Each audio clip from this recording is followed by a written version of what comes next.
So she is the biggest name, if not the only name, when it comes to children's food with 45 cookbooks. Is that right? 45 now? 45. Yeah. Supermarket food ranges, best-selling apps, which I am obsessed with. Good. And now she's in Australia. She's working with chefs at Kids Club Early Childhood Learning Centres to launch an exclusive new menu.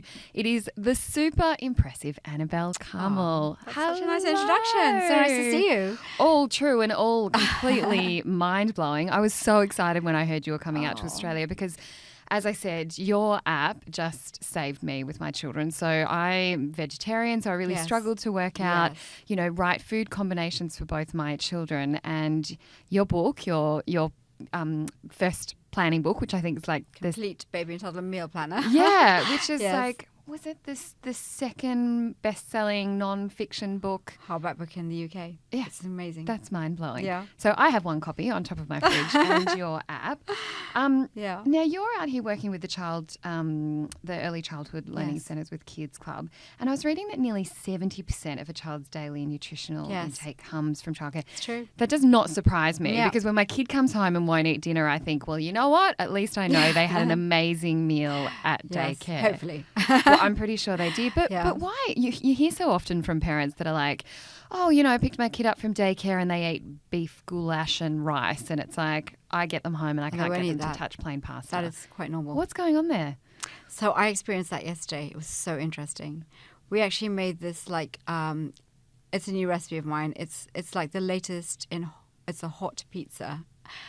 It actually has never seen the oven. What it is, it's a piece of watermelon and then you cut it into wedges and you put some yogurt on it and some berries and some mint leaves and it looks like a pizza but it's made of fruit. Yeah, right. So the children were making it themselves. I got them to make it and they loved making it, but nobody actually wanted to eat it except for one boy. So he ate it and he was like gobbling it up and he loved it. And then all the other children looking at him and then one by one they all picked up a wedge except for the little girl who was on my left and she was only eating strawberries, like really fussy, and she was getting me to pull off the green bits on the strawberries. She wouldn't even pull that off herself. I had to do that for her. I find those all around my house. Yeah. And then there was the last piece left and we said, do you want it? And she looked at it, yeah, I think I will. And she ate the whole thing. Yeah, wow. Now, if she'd been at home, she'd never eaten it. Yeah. It's just all that peer pressure of all her friends eating it. Yeah. And she's the last one who hadn't had it. So it's great. At nursery, they are much less fussy. Little pains in the It's bum, annoying. aren't they? It's really annoying. Really annoying. They play up when it's their kids. In this book, actually, that I gave you, I've got a reward chart. And you put it up on the wall. And when they've eaten a certain number of veggies, they get a sticker. And then they can stay up late and see their favourite TV programme or something. And I think, bribery sometimes works as well. Yeah. So is that the solution, do you think, to fussy eaters? Like, is trying to find that thing that really matters to them? Or like, are we overthinking it too much? I think it's about ignoring bad eating habits and just focusing on something positive. So when they try something new, you give them lots of praise and you try not to give them attention when they're not eating. And then they just stop really making a fuss eventually. It's also the snacks. I was talking today to a journalist about, there's so many bags of snacks around for toddlers, but you look at the actual ingredients on the back of pack, and although it says carrot on the front of pack, it's like 3% carrot. Yeah. Then they say perfect finger food. But, actually, the perfect finger is a carrot. Yeah. And there's 100% carrots. Pull Why it out of the something's got fridge, 3% chop the thing carrots? into Like, sticks. it's crazy, Yeah. And it's just a puffed up corn snack. And like, these things should not really be given to kids, certainly on a regular basis. Yeah. I mean, once a week is okay, but I see so many kids carrying these around with them. Yeah. And then they've got tiny tummies and they get filled up with like empty calories. And what they really need to be eating is like critical nutrients, like, red meat for iron or lentils or something that contains iron that's veggie but with vitamin C to help you boost the iron absorption, and essential fatty acids in salmon and things like that. And instead they're eating like, what is it? It's nothing. It's like puffed up nothing. Yeah. And I think it's a real shame. And I think we are kind of still in the dark ages when it comes to feeding children. And you look at the baby aisle and it's all long life and very much like it could be older than the child by the time the child comes to eat it, which is a scary thought. Yeah. And so when I came to Australia and I brought out frozen meals, which lock in all the nutrients and are just like you make at home and are as good for you as when they were made and freshly cooked, because you freeze them and you lock in everything. It was a new category. And at first, parents couldn't find them because you're in the frozen aisle. And it was difficult at first. We didn't get great rate of sale, but now the rate of sale is fantastic. And I think parents are realizing, like, they don't want long life food for their child. They want to have it as if they cooked it themselves. And I think it's really important. Now, you touched on introducing new foods. How should we go about that? Because it's so frustrating as a parent. You try a new meal only to see it in the bottom of the compost bin. Like, I always joke that, like, I like to see colourful colours in my, through the bag of my compost bin, because I'm literally scraping every single vegetable off my son's plate every single mealtime. Well, I was blessed with 3 fussy children. Excellent. So, that gives me comfort. My story is I lost my first child. She died when she was very young at 3 months, and she was misdiagnosed, and she died in my arms, and it was just horrific, and my life fell apart. And then a year later, I gave birth on the staircase, which is another story, which I won't go into, but my doctor told me not to go to hospital, and he was so wrong. Wow. So I gave birth to Nicholas. Luckily, he was okay, but no one came for 2.5 hours after I gave him birth. You're kidding. So he was literally the world's worst eater. And I couldn't get him to eat things like chicken, but he loved apple. So I made Sounds like my son. Yeah. Obsessed with Really, apples. apples. Yeah, any fruit. So I'm thinking, like, if I put apple with chicken, maybe that could work. So I made up this recipe for apple and chicken balls. I've made Mostly those. chicken. They're so good. And I'm a terrible cook, and I haven't stuffed those up yet. So You can't get it wrong because just put No. everything in the food processor. You put the chicken thigh, squeeze them into balls. which is richer in iron than the white meat. And then you put like onion, which is not even cooked, so it's really easy.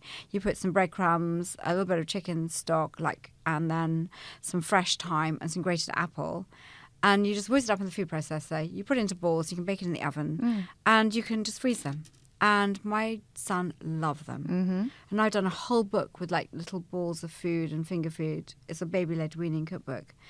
And it's all about like small pieces of food that you put in the food processor, basically. Whiz them up, put them into balls, cook them in the oven, and children love them. Yeah. And you can put in salmon and quinoa and all these things. And suddenly children like to eat them. clueless. It's because they're small. They Yeah. can pick them up with their fingers. They look attractive. Yeah. You can serve them with like carrots and broccoli. And that is honestly the best way to get children to eat. Yeah. Just to take a step back a minute, you mentioned having Nicholas, Yes. on the stairs. But that was actually quite quite soon after losing It Natasha. was. You felt It was pregnant just a literally a few year months later. afterwards. Yeah. So how did that change your parenting after going through what you went through? I can imagine personally I would be incredibly protective of every Yeah. single thing that was going on in his world. Is that how you felt? I was quite worried to begin with because Natasha was born healthy and then she got an infection. Which turned into totally encephalitis. random, right? Well, it's possibly, we don't know, but it's Right. possibly somebody kissing her with a cold sore. People don't realise this. Yeah. That then causes an infection, but can then it can lead to encephalitis. And as a young mum, it was devastating. I didn't know what to do. I was like 25 years old. I Worst lost a nightmare. child, had Yeah. been pregnant. And I just thought, it just take me 2 years to get pregnant as well. So I just thought, I can't go through that Yeah. again. And I took Clomid, which is a fertility drug, to help me to get pregnant again. And luckily, within 4 months of losing her, I did get pregnant. But then giving birth on the staircase, I was thinking, I'm going to lose this child. Yeah, of course. We're not going to be able to know what to do. Yeah. And then no one coming for 2.5 hours. And it was pretty awful. It was a lot of blood. I can't even go into it, but it wasn't very pleasant. Yeah. But, having Nicholas really was, for me, a lifesaver that I had a child again. It gave you something Because to being a live mother for. and then not being a mother again was horrific. Yeah. So, he was very wanted, and it was really the catalyst for writing my book. Yeah. I had this child who wouldn't eat, and I thought, what they eat is so important. And I thought I could write this book by interviewing all the experts on nutrition and allergies, but everybody contradicted each other, even the so-called experts. Yeah. And then I worked with the Institute of Child Health in England, which is like where they do all the research, and I was basing this book on research and fact. And I was, pretty much ahead of my time. Like, you should be giving red meat from 6 months. You need to be giving essential fatty acids. You should be giving peanut butter from 6 months. The earlier you give these foods, the less likely it is they're going to find that they're allergic to them. Unless there's a history of atopy or allergy in the family. You should give these foods early. And this book came out and no one wanted to publish it. Yeah, 15 publishing houses Turned me down. turned down Annabel Karmel. No. And now look at them. I know. Hey?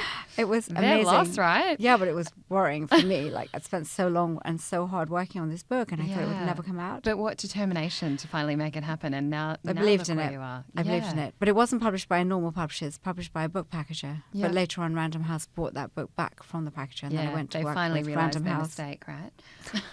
It was one of the publishers I went to who turned me down. So, yes, but all's well that ends well. Yeah. And it is actually a beautiful kind of legacy, I guess, to Natasha. It was that- my legacy to her. Yeah, you've and I gone wrote on to that. help so many children, right?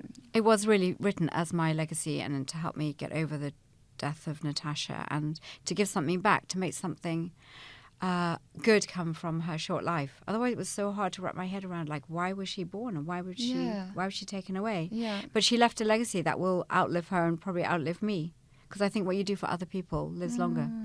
And this book really started a whole career, although I never thought it would. And it led to supermarket ranges in England and all the big supermarkets and my app and all the things that I do, and coming to Australia, because it was my books that got me my food range in Australia. And I was like contacted by the largest frozen food company to develop a range of food for children here, which is in all the Coles and Woolworths supermarkets now. Yeah. And it's been amazing. It's been an amazing journey. I mean, it's been a long journey and there have been, difficult times. But I think it shows you that if you have a passion for something and you love it. And you believe in it, right? And you believe in it, you can do it. Yeah. And I wrote a book about being a mompreneur and how research was important, finding your niche was important, but also having the confidence to know that you can do it. Even though these big companies have huge marketing budgets, it's my food that's in supermarkets in Australia and in the UK. And to believe in yourself. And I think mothers, when they have children, are such amazing, you have so many amazing talents. They can juggle so many things. They can deal with an irrational toddler. So their people skills are amazing. Yeah. And logistically, taking 2 children all over the place, they don't understand the skills they've got. So if they want to go into business, I would really employ a mother. Yeah. And they don't waste time in the office because they want to get home. Absolutely. We're not going to the gym at lunch. We're like, I know. We're not chatting. Getting our stuff done we and do getting our work, out again. and then we want to be with our child. Yeah. And I think they are very efficient. Yeah. And I'm very impressed with women. I employ a lot of women. Good for you. And is your success that, is that something that I suppose reminds you of her? Because I know my grandmother lost her son. Very much. And she has always said that it never gets easier. You just get a little bit better at dealing with it every day. Would you agree? Yeah. I always remember that terrible time and how I felt. And that every time I look at that book, I think of her. And it was really a change in my career. I was a harpist and I sang and I had a musical career, which I loved. But from the day she died, I found it very hard to play music. Yeah. And she gave me a new life. Yeah. Sometimes something tragic gets you into something that helps other people. Yeah. And, I think I have changed the way we feed our children. I think more and more people are cooking fresh baby food and fresh food for their children. And I've revolutionized food in Australia by bringing in locked in goodness in frozen food and not long life food and heated food where it's like processed and ultra processed snacks. I don't do that. Yeah. I try and make it like you'd make it home. Yeah. Because that's what people want. They don't want to feel guilt. If they don't have time to cook, they want to know that what they're giving is as good as if they made it themselves. Yeah, because we all have the best intentions. We all want to do the best thing by our children. We don't always have time. So a busy mum still needs to feel that she's giving her child a good meal. I do want to ask you, one of our most popular posts was Hooked Off Baby-Led Weaning and was around your book. But you've also got a book around purees. So I am interested to know, from a parent's perspective, it can be quite confusing, particularly with your first child, very much. to know what to do. So where do you stand on that? How should we make that decision about purees or baby-led weaning? I think every parent and every child is different, and some children have very good hand-to-eye coordination at 6 months and others don't.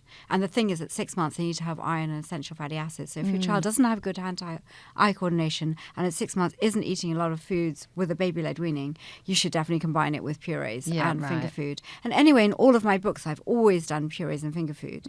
So sometimes I think that is the best way, because then you're absolutely sure your child's getting that nutrition. Because as we are starting to wean later, you don't have that 8 weeks of just giving fruit and vegetables. It doesn't matter because they're getting everything from their milk. It does matter at 6 months. You do need to have meat, and it's quite hard to chew. You do need to have salmon. It's really important. Meat you need to have twice a week, or twice a day, sorry. You need iron-rich foods twice a day. So if your child's not eating and they're doing the baby-led weaning and it's all falling over the side of the chair, it's all very well, but they need that nutrition. So I'm very much for whatever suits you, but do make sure your child's eating it. If your child's not eating it, don't feel like, I'm a bad mum because my child's not feeding themselves. It's perfectly okay to give purees and the finger food, and they all end up in the same way. Yeah. But there are some studies that find that children who are on baby-led weaning tend not to have critical nutrients early enough and eat too much salt. So you have to be careful of those two things. I feel like you would have a heart attack if you saw my diet. Particularly when I was a child. No, my kids have gone to McDonald's and they eat all sorts of things. I have never been a purist. Yeah. That is very reassuring to hear. And very normal. Just quickly before you go, I would like to know, you touched on how busy parents are. It just seems to be the way life's going. What would be the number one piece of advice that you would give parents when it comes to feeding their children?